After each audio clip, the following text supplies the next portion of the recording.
GoForThe2.com, and with the Week 10 college predictions, going to be a rapid-fire video, 8 selections on tap. If you want all the breakdowns, tune into Carver and Lisi every Monday through Friday, 8 p.m. to 10 p.m. Eastern, Sirius Channel 159, or College Football Today, 4 hours of coverage, 9 to 12 for the pregame, 12 to 1 for the in-game, Sirius Channel 159, or SportsGrid.com for the video portion. Called into duty tonight in studio to cover Monday Night Football, so that's why it's going to be a quick video. 2 favorites, 6 dogs. Let's jump right into it. Miami minus the 4.5 against NC State. NC State steps up, gets the outright win at home in Raleigh against Clemson and Dabo Swinney. Cade Klubnik and that offense completely one-dimensional. Couldn't run the football consistently. Will Shipley gets knocked out. MJ Morris and the offense step up and win that ball game convincingly over the Clemson Tigers. How much of it was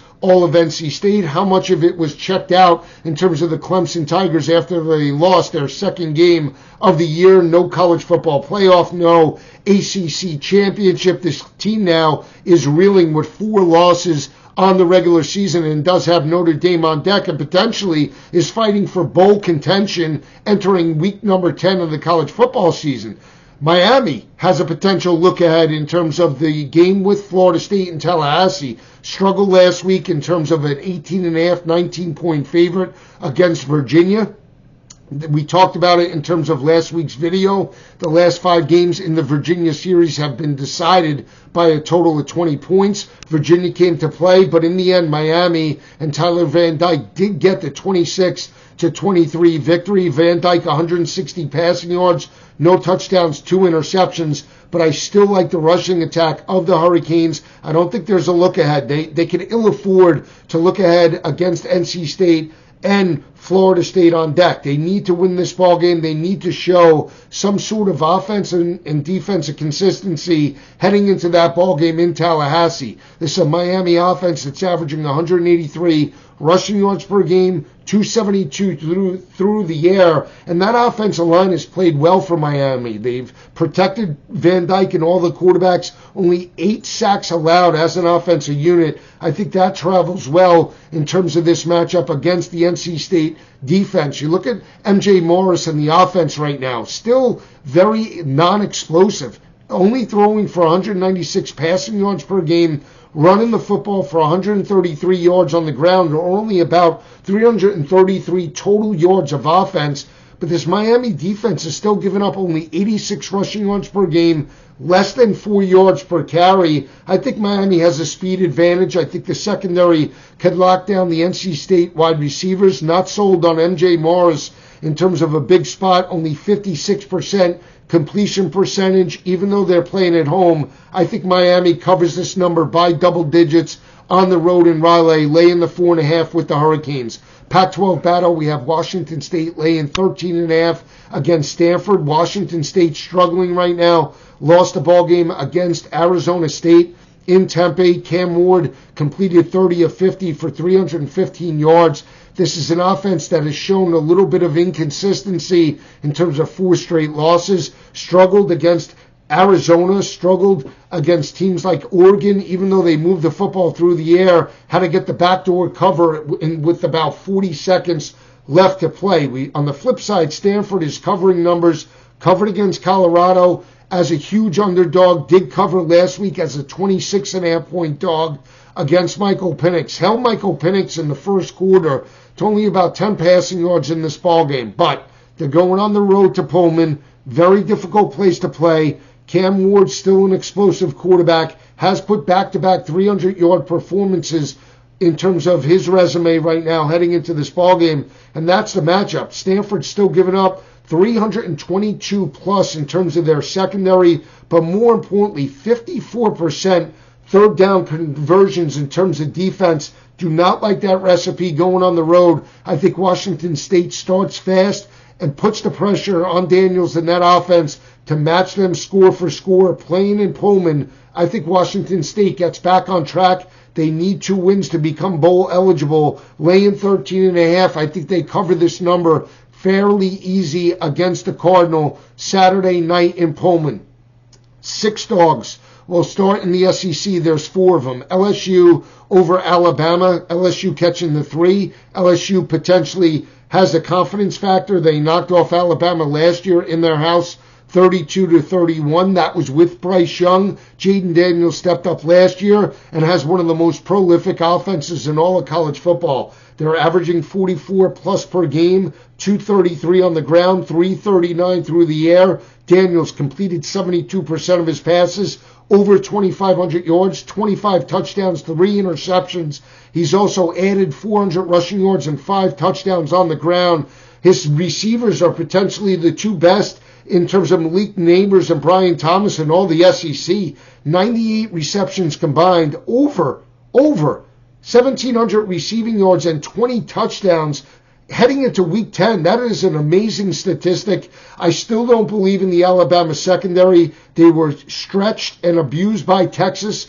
Xavier Worthy and those wide receivers. I think LSU tries to get Alabama in a track meet. Might be high scoring, but to have the more experienced quarterback, the more complete offense, in my opinion. And I like, even though both teams are coming out of byes, Brian Kelly with the extra week of preparation, very good road coach, over 700 winning percentage, straight up dating back to 2017. Think LSU wins the ball game outright and potentially can win the SEC West with a couple of extra factors with Ole Miss should they lose against Texas A&M this coming weekend. So keep an eye out for that. That game will be played first earlier in the day. Let's jump right into it. Ole Miss laying 3 against A&M.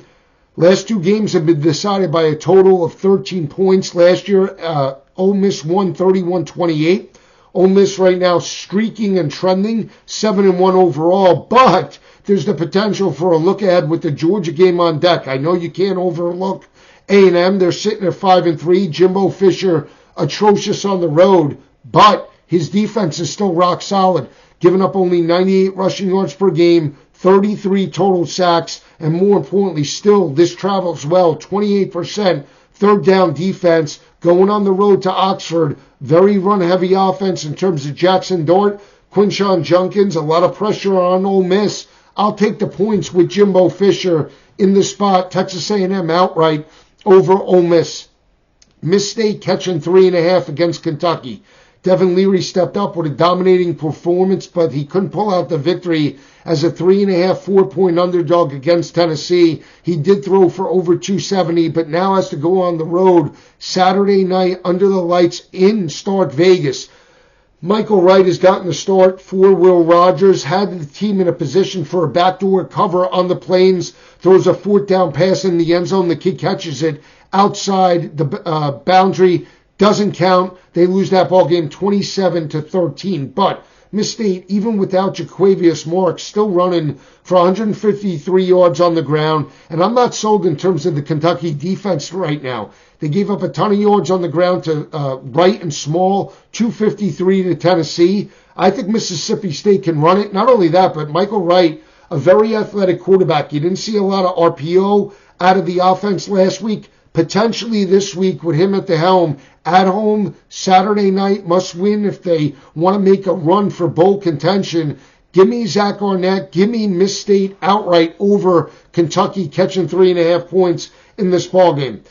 Another one in the swamp, Florida minus the 6 over Arkansas. Arkansas atrocious 0-5 in terms of the SEC. The gauntlet of the schedule caught up to them. On the flip side, we had Graham Mertz start fast in terms of Jacksonville, and that defense could not contain Carson Beck and the passing attack for Georgia. They broke out, they threw it, they ran it for 171 yards on the ground.